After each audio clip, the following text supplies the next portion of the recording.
wanted to do a piece on honesty, and so naturally contrast that with lies. I'm always struck by how long the passages are in the Old Testament that tell these stories about lies, and how blessedly brief Jesus is in the sermons on honesty. This is what he says: "Blessed are the pure in heart, for they will see God."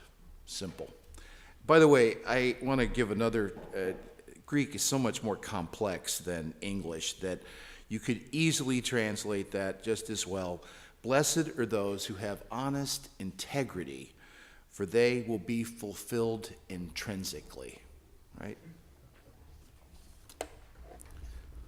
Long ago, there lived a king who was particularly fond of gardening, and everything he touched bloomed. In particular, he was very fond of flowers, and they grew throughout the palace. There were hundreds of beautiful flowers in his garden. The king was aging, and he needed to pick a successor for him, but how to decide who should succeed him? And after much reflection on the subject, he decided to let his flowers guide him. He sent out a decree to all the children in the land and invited them to the palace with their parents. And there was a young girl named Serena who heard the proclamation and was very excited about seeing the palace firsthand. She begged her parents to go, and they did. And when they got there, the whole palace was completely crowded. It seemed as though everyone in the realm had come to the king's palace. The trumpets blew, the king entered, the crowd fell silent. The king began walking through the crowd, putting something in the hands of all the children. It was a box, and inside the box there was a seed. And the king said, "It has come time for me to begin grooming someone to take my place on the throne and rule over our realm.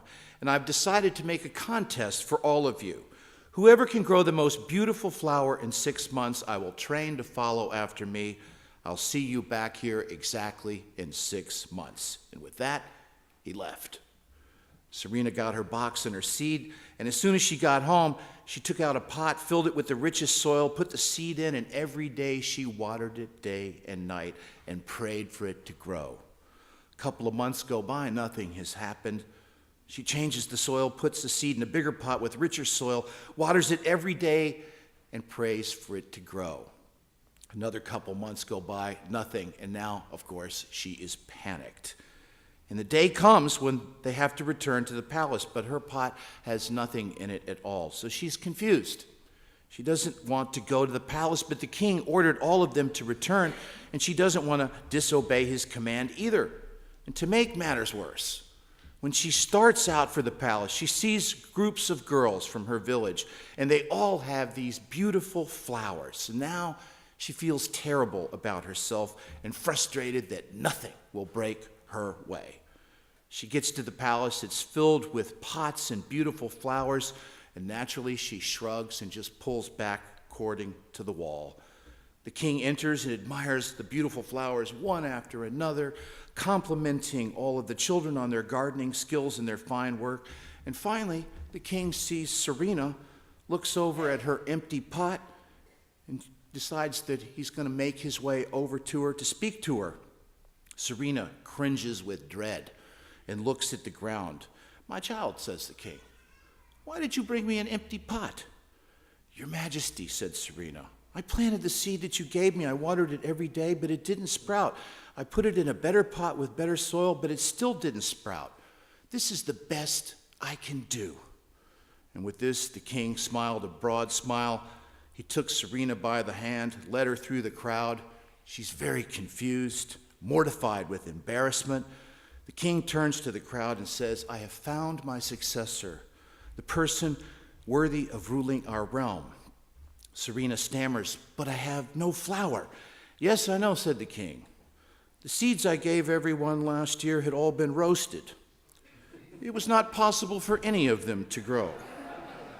Where these flowers have come from, I do not know. But you, Serena, have the more beautiful flower within you. It's the courage and honesty to appear before me with the truth."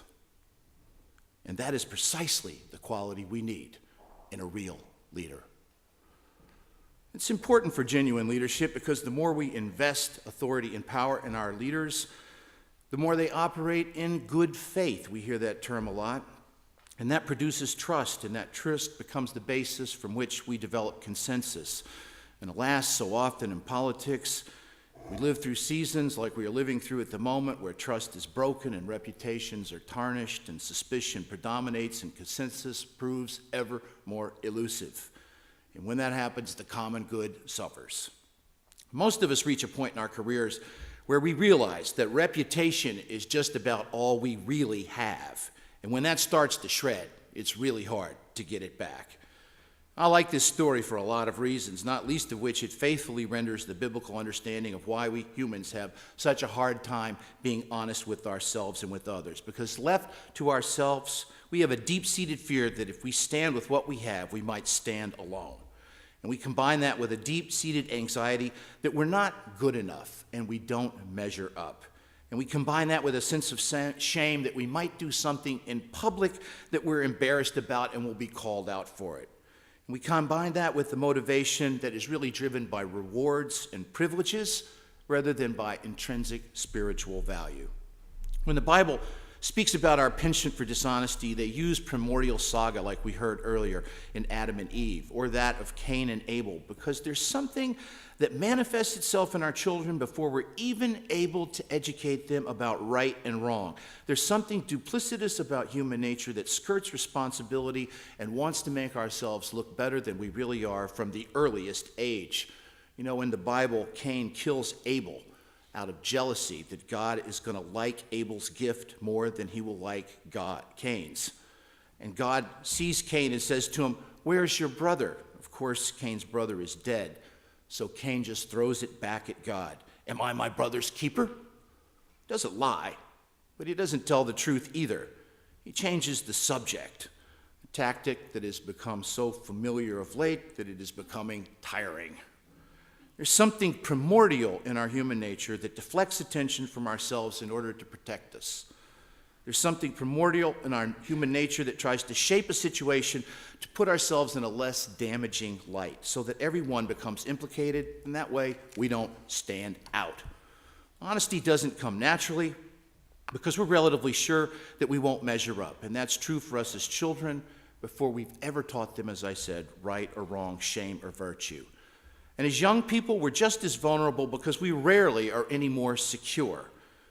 We need an edge to do better than others on tests. We need a break in the rules to get the goal that's going to put us over the top. We need some cosmopolitan enhancement in order to woo the opposite sex to think that we're beautiful. We're anxious, we're competitive, and we're sure that we're not good enough. You get the picture. And then we enter the marketplace, and there's enough pressure on kids to make things float. And the marketplace is routinely guided by a kill-first ethos. And our young workers are just trying to fit in and show that they're part of the team. And they're anxious and vulnerable and protective of their weakness and open to suggestion about just what constitutes legal deception versus outright fraud. 2,300 years ago, the philosopher Diogenes walked through the cities of Corinth and Athens with a lamp burning in the middle of the day to guide him. And when the good citizens of those Greek cities asked him why he was carrying a lamp in broad daylight, he replied that he was looking for a single honest man. He too lived in spiritually dark times as we do. In the last 400 years of the Roman Empire, they developed duplicity to an art of sorcery. Romans would regularly greet their partners with fawning praise, all the while consulting diviners to invoke a curse upon them, looking for a way to do them in. I called to mind the famous scene, Julius Caesar, who was greeted with enthusiastic praise the last week of his life. He's headed to the Senate one day, the Wednesday of that week, and a group of conspirators walk with him and suddenly stab him to death, all of them actually taking a turn to drive the knife into his chest so that none of them could later deny responsibility and betray each other. That's where they had gotten in his famous line, looking up at a longtime friend, "Et tu, Brute, and you also with this crowd?" Now, our wider cultural ethos in politics and commerce has never been conducive to the development of honesty, and yet we live so much of our life in contradiction to what we know is our highest calling. Because honesty is actually critical for our spiritual development. Unfortunately, most everyone here knows all too well how difficult it is to develop honesty in a dishonest world with duplicitous people. But spiritually speaking, growth happens in ourselves when we can be honest. Frankly, we need a place where we can be honest and be around people who can be honest with us. We need to know who we really are and what we are really about. And of all the graces we have in this life, an honest relationship in love is unquestionably one of the most important when we have it. People that will tell us what it is that we do well. People that will encourage us. People that will not let us fall into our triangulating behaviors. People who have authority and have earned our trust and will not just tell us what our issues are, but will actually help us work through them too. That's what we savor about this life, isn't it? I remember one of my first days on the ER. I was probably only 22 years old, and I was a chaplain. We had a simple man that had been brought in. He had just suffered this terrible crash, and his wife was walking beside him on the gurney as they were wheeling him into the ER, and obviously he wasn't sure that he was going to make it. And so he says to her, "I'm just so grateful to you for everything, just for everything." What a great last line. With that, he goes into the ER. I went to see him the next morning, and there he was with his wife. They were just holding hands in their room. And I was thinking to myself, love has that kind of fundamental security about it that is so life-giving. It's what we're driven from our earliest years to find, and it's the last thing we want to give up. Isn't that what we really want? Don't we want a group of people that know us deeply in love, not accepting all our bad habits, but helping us work through them? Don't we want to be around people that will help us overcome the parts of ourselves that we really wish were already healed? The truth is, we need to create spiritual places in our lives where we can be honest and open with others. And honesty is part and parcel with being caring and compassionate and vulnerable and intimate. It's how we become humane and loving, and it's the only way we develop authentic trust. I used to do an exercise with our youth groups. We have all the kids kneel in 2 rows and lock arms. And then we have one person stand with their back to everybody else. We put a blindfold on them, and they have to fall back into other people's arms. Some of your children have trust issues, let me tell you. And others are a little too trusting. They're just reckless the way that they're willing to fall back. But they won't be for long, because soon enough, they're going to have that sense of trust replaced with wariness and distance. Too much of our world breeds that into us. The spiritual antidote is to be honest, respectful, and supportive in trust. When you get that going, you don't want to leave it, no matter how good another offer might be somewhere else. Intrinsic worth spiritually is something that you feel like nothing else. Last week, I heard a political correspondent from the Wall Street Journal talking about his friends in Washington. This is what he said. There are people that won't outright lie to you, at least not knowingly. You're surrounded by way too many acquaintances that are no better than that. And my hope for you, my prayer, is that you can plumb deeper this year, that you can find people that will really support you, people that will not only not lie to you, but will tell you the truth in love, people that you'll let have authority for you, people that you trust to become real. May the Spirit move through you and bless others. Amen.